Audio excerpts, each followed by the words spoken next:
University के Kirorimal college के बाहर इस वक्त प्रदर्शन हो रहा है और ये प्रदर्शन एसोसिएट प्रोफेसर राकेश कुमार पांडे के खिलाफ हो रहा है। क्या कारण है वो भी हम जानेंगे, स्टूडेंट्स आखिर इतने गुस्से में क्यों हैं वो कारण भी हम जानेंगे। लेकिन यहाँ फिलहाल आप प्रदर्शन देख रहे हैं, ये कांग्रेस की छात्र इकाई एनएसयूआई का प्रदर्शन चल रहा है।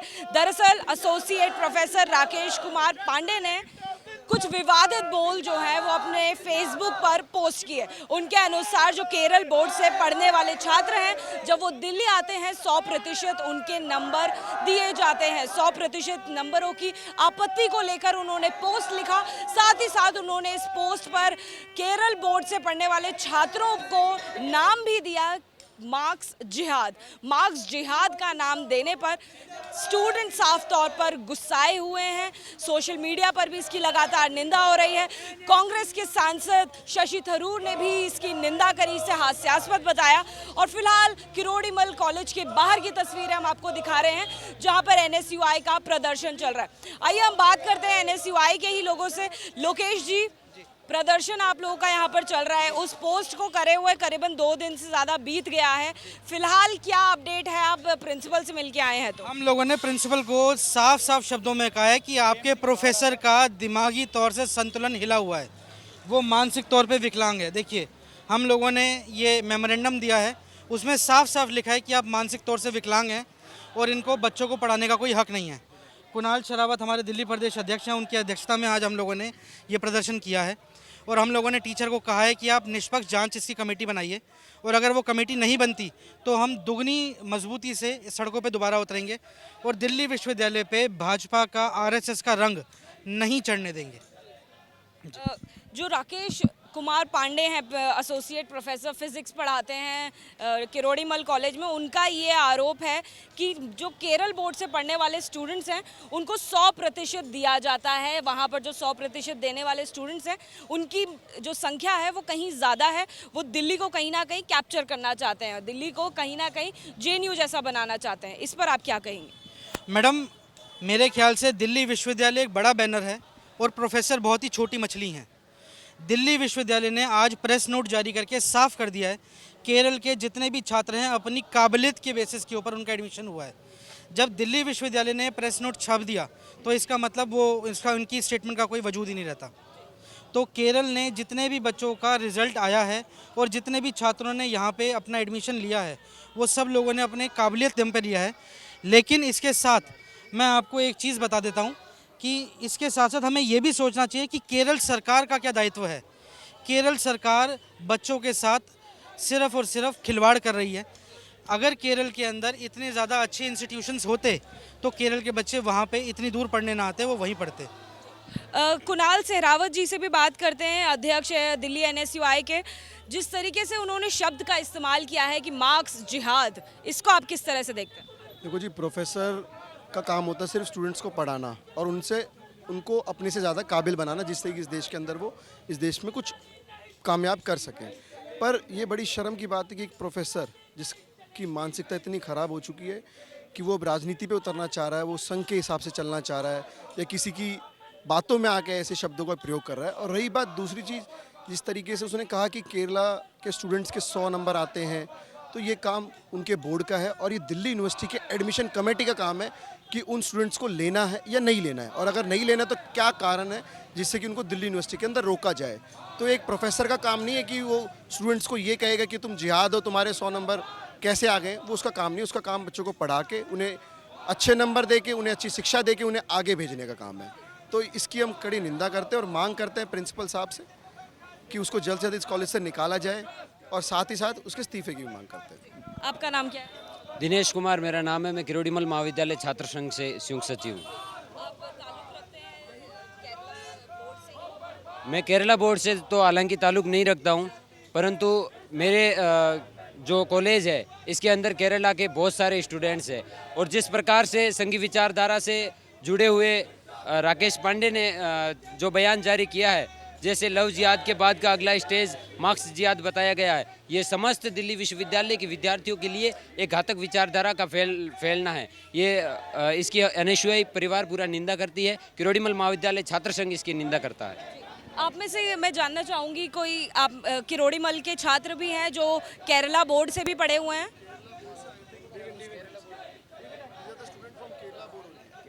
केरला बोर्ड, जिस तरीके से केरला बोर्ड के ऊपर आरोप लगाया जा रहा है, क्या आप ट्रांसलेट करेंगे इनको?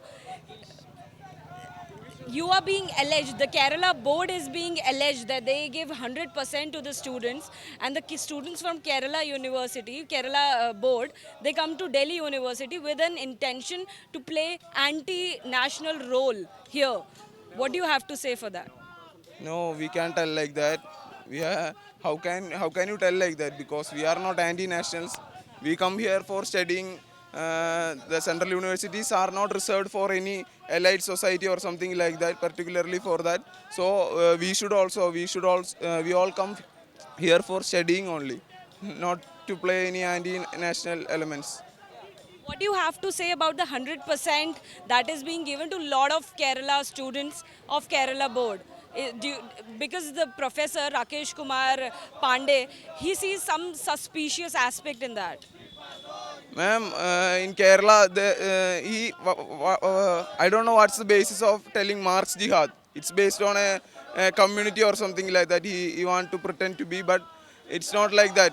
From Kerala, many students are coming on behalf of every religious communities and all. So, what's the reason behind telling Marx jihad to a particular community?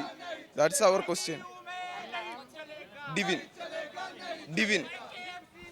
कोई और भी है केरला बोर्ड के छात्र? केरला बोर्ड, या do you understand Hindi little bit? What do you have to say about Marx jihad, the remark that the professor has made? He's taking all the attention to a communal level. It's not like that. We came here only for studies, and I don't know what basis he told like that. तो देखिए, ये NSUI का प्रदर्शन था। जैसे जैसे NSUI का भी प्रदर्शन चल रहा है, साथ ही साथ हम देख सकते हैं कि आइसा का भी यहाँ पर प्रदर्शन चलता हुआ दिखाई दे रहा है। आप देखेंगे यहाँ पे क्या क्या पोस्टरों पर लिखा हुआ है। Ensure zero discrimination in admission process, no room for racism, suspend Rakesh Pandey, central universities belong to all India, suspend Rakesh Pandey. साफ तौर पर प्रोफेसर राकेश पांडे के सस्पेंशन को लेकर यहाँ पर मांग उठती हुई दिखाई दे रही है। ना सिर्फ एनएसयूआई बल्कि अब आइसा का भी प्रदर्शन देखा जा सकता है किरोड़ीमल कॉलेज के बाहर। इस वक्त हमारे साथ बात करने के लिए प्रोफेसर पांडे खुद मौजूद हैं और इस वक्त एबीपी न्यूज़ की टीम किरोड़ीमल कॉलेज पहुंची। आइए उनसे बात करते हैं।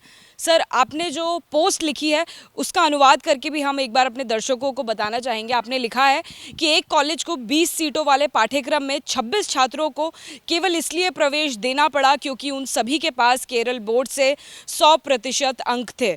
पिछले कुछ वर्षों से केरल बोर्ड लागू कर रहा है मार्क्स जिहाद।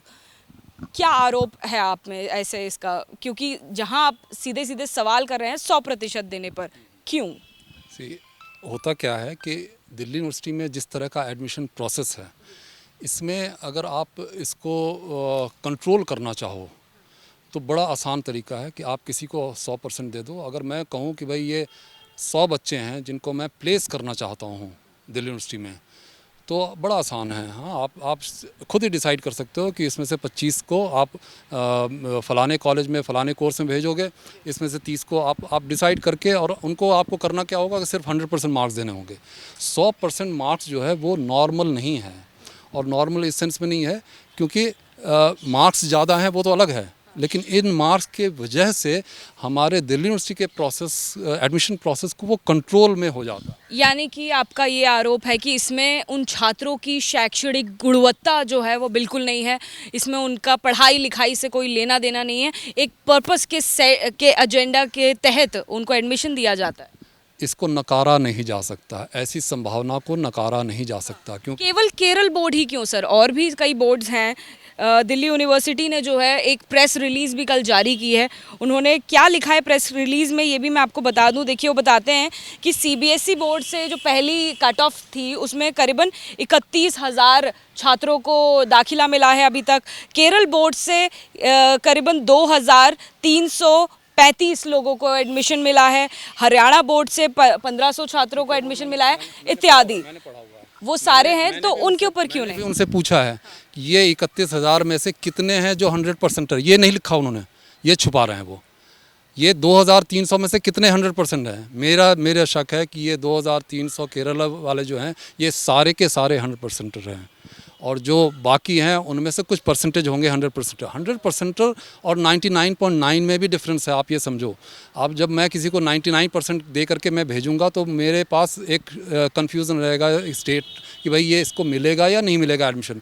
100% दे के मैं जिसको भेज रहा हूँ वो मैं कंट्रोल कर रहा हूँ कि आप जहाँ चाहो वहाँ एडमिशन ले सकते हो। तो अगर कोई कंट्रोल करना चाह रहा हो और कंट्रोल कर रहा है तो इसकी संभावना से इनकार नहीं किया सकता। सिर्फ केरल बोर्ड का आप क्यों उसे निशाना बना रहे हैं? सीबीएसई के भी कई सारे छात्र हैं जिनको 100% मिला है कि नहीं? आप यकीन मानते हैं इस बात का? मानता हूँ, बिल्कुल मैं मानता हूँ। लेकिन ये जो केरल में जिस तरह से यहाँ पे आ रहे हैं, केरल में मिल रहा है, हाँ, और भी कई जगह सर दिल्ली विश्वविद्यालय किसी की जागीर नहीं है, एक सेंट्रल यूनिवर्सिटी है, उसमें पूरे देश से छात्र आ सकते हैं। बिल्कुल, लेकिन केरल से ही क्यों आ रहे हैं, ये आपको क्या सोचने में मजबूर नहीं करता? सर सिर्फ केरल से नहीं, मेरे पास लिस्ट है, मैं आपको दिखा देती हूँ कि कहाँ कहाँ से छात्र आ रहे हैं और कितनी संख्या में आ रहे हैं। नहीं, वो जो आपने है लिस्ट वो 100% की नहीं है। आप 100% की लिस्ट मांगिए उनसे। आप दिल्ली यूनिवर्सिटी से कहिए कि 100% जिनके हैं मार्क्स सिर्फ उनकी लिस्ट दें, वो बाकी बहाने और वो कहानियाँ ना बनाएं। 100% में से मैं ये मानता हूँ कि हो सकता है 10% उसमें से जेन्युइन होंगे। केरल से जो आ रहे हैं उनमें से 10% हो सकता है जेन्युइन हो, जेन्युइन भी आते हैं मार्क्स, आ सकते हैं मार्क्स, मैं इससे डिनाई नहीं कर रहा। लेकिन अगर कोई चाहे इसका इस्तेमाल करना, मुझे शक इसलिए है क्योंकि केरल एक ऐसा राज्य है जहाँ वो पॉलिटिकल एक बॉयल पॉट पे रहता है वो राज्य, और जिसका कि दिल्ली में जैसे लोग चल रहे हैं। क्या मकसद लगता है आपको? अगर ऐसा आपके मुताबिक हो भी रहा है तो आपको इसमें क्या मकसद दिखाई दे? मकसद तो साफ़ है, मैंने लिखा भी है ब्लॉग पे, क्लियरली लिखा हुआ है कि जो जेएनयू में, हाँ, जेएनयू में क्या था, जेएनयू में हमेशा एक ही तरह के सिंगल आइडियोलॉजी के बच्चे कैसे आ जाते थे, वहाँ पे एडमिशन का मैनिपुलेशन चलता था। वहाँ पर बहुत सारे छात्रों के संगठन हैं और अलग अलग आइडियोलॉजीज़ वहाँ पर लगातार डिस्कोर्स करती रहती हैं। हमेशा एक ही तरह की आइडियोलॉजी का वहाँ वर्चस्व रहता है, जो वो आइडियोलॉजी बाहर नहीं मिलता आपको। आप जेएनयू के थोड़ा बाहर निकल जाइए तो वो आइडियोलॉजी नहीं मिलेगा। आप मेरी बात पहले सुन लीजिए। तो आपने एक आइसोलेटेड, आपने एक तरह से वहाँ पे वो बना दिया है, टापू बना दिया है। वो कैसे बनाया है? वो एडमिशन प्रोसेस में जब तक कि आप वो नहीं करोगे, कुछ मैनिपुलेशंस नहीं करोगे, कुछ अलग ढंग से कैलकुलेशन नहीं करोगे, तो वो नहीं, तो ये लेफ्ट। तो जेएनयू जो है इस वक्त देश में दूसरे नंबर पर सर्वश्रेष्ठ विश्वविद्यालय के तौर पर उसका नंबर आया था, रैंक आई थी, ये आपको जानकारी होगी। मैं ये कह रहा हूँ कि 5,000 बच्चे अच्छे हों, मैं उनमें से 500 लेना चाहता हूँ, तो मैं अगर उन्हीं को लूँ जो कि संघ के हैं, मैं ले सकता हूँ, ठीक है। लेकिन आप ब्लाइंड हमने नहीं लिया ना, मैंने तो देख के लिया इसका बैकग्राउंड क्या है, ये संघी है इसीलिए मैं लूँगा। तो ये कुछ अगर ऐसा प्रोसेस चलता हो वहाँ पे, इससे आप नहीं नकार सकते। क्यों? क्योंकि रिज़ल्ट वो शो करता था। आप जेएनयू का माहौल देखो, वो डिफरेंट होता था हमेशा हर एक जगह से। तो ये क्यों होता था, ये इसको समझने और इन्वेस्टिगेशन के अब यानी जेएनयू जो कि सबसे सर्वश्रेष्ठ विश्वविद्यालयों में से एक है, उसमें एक कंट्रोवर्सी ज़रूर हुई है, लेकिन अगर आप उस विश्वविद्यालय को नेगेटिव लाइट में देखकर ही कंपेयर कर रहे हैं कि वैसा एटमॉस्फेयर दिल्ली विश्वविद्यालय में बनाने की कोशिश की जा रही है, तो ये कहीं ना कहीं गलत है। क्योंकि एक शिक्षक के तौर पर आपकी जो अटेंशन है वो सारे स्टूडेंट्स पर इक्वली होनी चाहिए। जो आपकी अटेंशन है, आपका इंटेंशन समझ नहीं आ रहा है। मैं तो वही चाहता हूँ कि वो इक्वल होनी चाहिए। किसी एक पे क्यों जा रही है? एक ही तरह के लोगों को क्यों लिया जा रहा है, या कोई अगर कोई साजिश चल रही हो तो वो नहीं चलनी चाहिए। मेरा तो यही इंटेंशन है। यानी कि केरल से जो आने वाले छात्रों के ऊपर जिनके ऊपर आपका निशाना है, आपका ये भी कहना है कि मुस्लिम है, ये आपका एजेंट। कब कहा? इतनी देर से मैं बात कर रहा हूँ। आपने जब मेरे से फ़ोन पर बात हुई है, आपसे मेरी कल फ़ोन पर बात हुई है, तो आपने सीधे सीधे कहा कि केरल से आने वाले जो ज़्यादातर स्टूडेंट्स हैं वो मुस्लिम ही होते हैं। वो जिहादी इस्लामिस्ट फोर्सेस हैं जो कि जेएनयू में काम करते थे और वही इसके पीछे ऑपरेट कर रहे होंगे। इसमें मुझे इतना तो मैं कहूँगा। इशारा आपका इस्लामिस्ट फोर्सेस, इस्लामिस्ट, आप इस्लामोफोबिया की बात यहाँ पे कर रहे हैं। जिहादी और लेफ्टिस्ट जो हैं ये दोनों एक ही कैटेगरी के होते हैं और जेएनयू में उन्होंने शो किया हुआ है।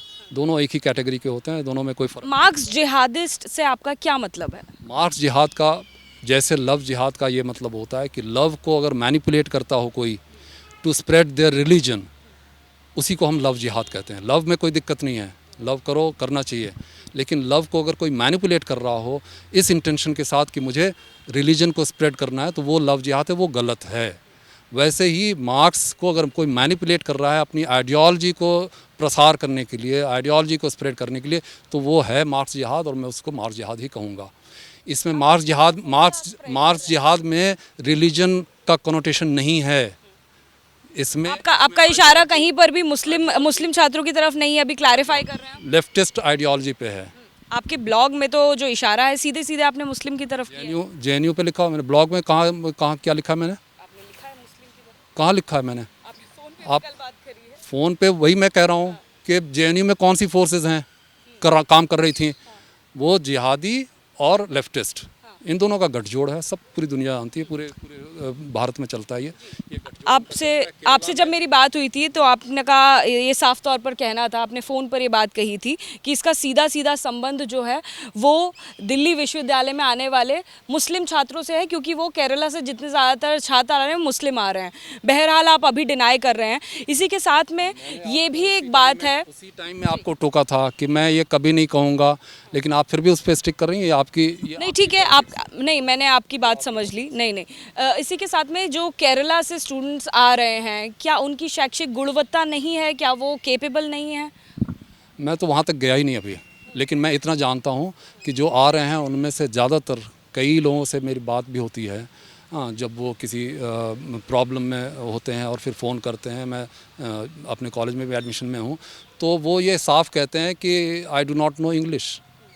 अब जो बच्चा इंग्लिश नहीं आती, जिसको हिंदी नहीं आती, हिंदी तो नहीं आती, इंग्लिश भी नहीं आती, और आप ऐसी जगह आने की बात सोच रहे हो जहाँ पे कि इंग्लिश और हिंदी में ही टीचर्स कन्वर्स करते हैं क्लासेस में, और किसी भाषा में कन्वर्स नहीं करते हैं जनरली, तो इंग्लिश और हिंदी में ही कन्वर्स करते हैं। आप वैसी जगह आने की बात सोच रहे हो, आप 100% हो, बड़े अच्छे आपके अंक प्राप्त हुए हैं, आप ऐसी जगह जाने की कोशिश कर रहे हो जहाँ पे कि आपको पता नहीं कि क्या होने वाला है। आप सर, ऐसे तो दिल्ली विश्वविद्यालय में बहुत सारे स्टूडेंट्स आते हैं, नॉर्थ ईस्ट से कई सारे बच्चे आते हैं जिनको हिंदी और इंग्लिश दोनों नहीं आती है, लेकिन वो अच्छा परफॉर्म भी करते हैं। ऑप्शनल सब्जेक्ट जो DU में है वो क्लियर भी करते हैं। बल्क में नहीं आते हैं, एक साजिश के तहत नहीं आते हैं।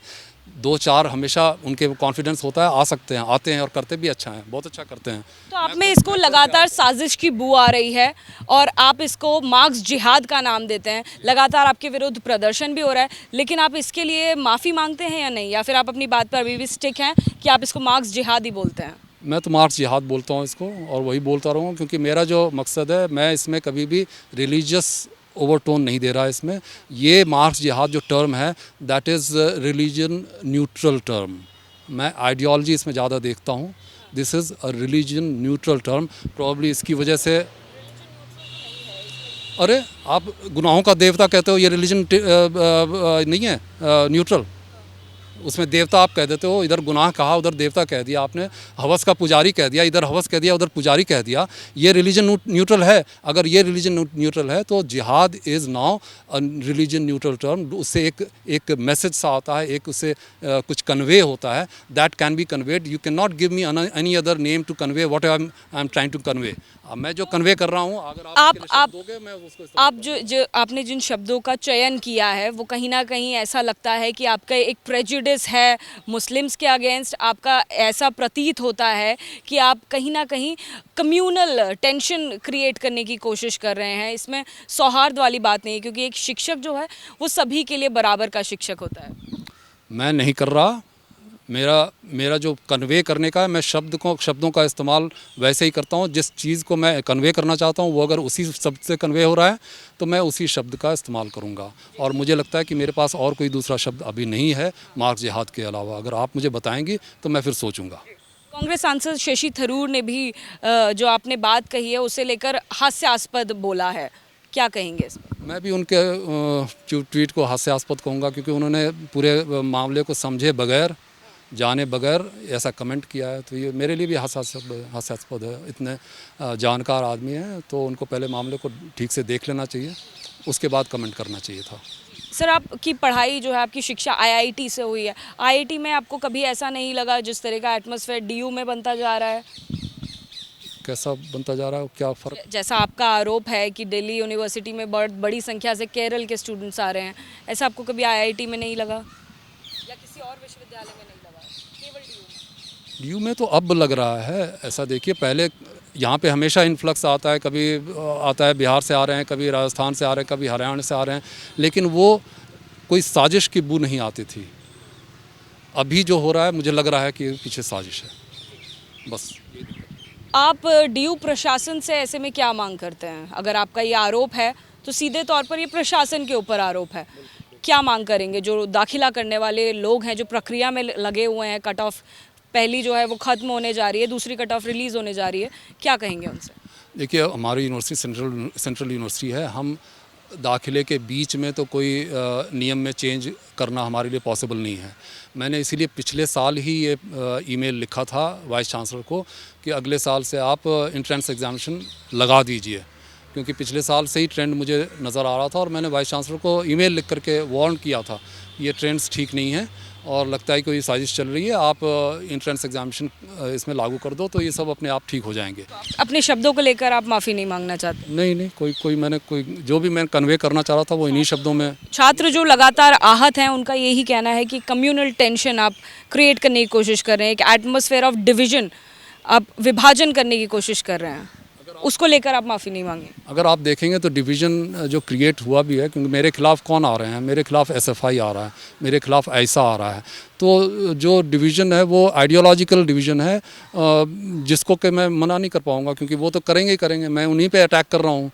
मैंने कभी रिलीजियस ओवरटोन दिया नहीं था, तो इसलिए रिलीजियस हमारे खिलाफ नहीं है, कुछ आइडियोलॉजिकल हमने अटैक किया है। जो साजिश है आइडियोलॉजिकल साजिश थी, तो वो इसीलिए वही लोग मेरे ऊपर अटैक भी कर रहे हैं।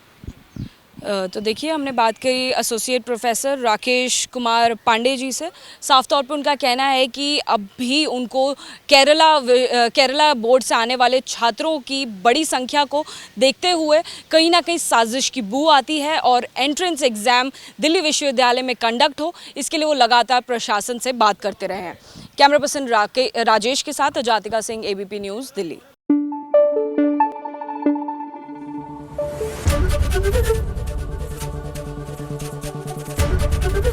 एबीपी न्यूज़ आपको रखे आगे।